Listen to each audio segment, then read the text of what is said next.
আমাদের জুলাইয়ের যোদ্ধা, আমরা আমাদের জুলাইয়ের যোদ্ধাকে হারিয়েছি, যে কিনা অত্যন্ত মেধাবী একজন ছাত্রনেতা ছিল, সে একজন সংগঠক ছিল, সে জগন্নাথ বিশ্ববিদ্যালয়ের কুমিল্লার যে বিভাগ, ওই বিভাগ ছাত্র প্রতিনিধির সভাপতি ছিল।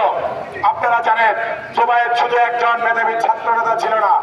আপনারা অনেকেই বলেন, আপনারা জানেন আমাদের বিরুদ্ধে অনেকে উস্কানিমূলক কথাবার্তা বলে, ছাত্র দলের ছেলেমেয়েরা নাকি বিভিন্ন ধরনের চাঁদাবাজের কর্মকাণ্ডে ব্যস্ত থাকে। কিন্তু জুনায়েদ আপনাদের চোখে আঙ্গুল দিয়ে দেখিয়ে দিয়েছিল, জুনায়েদ একটি ভাষায় প্রাইভেট পড়াতে ছিল।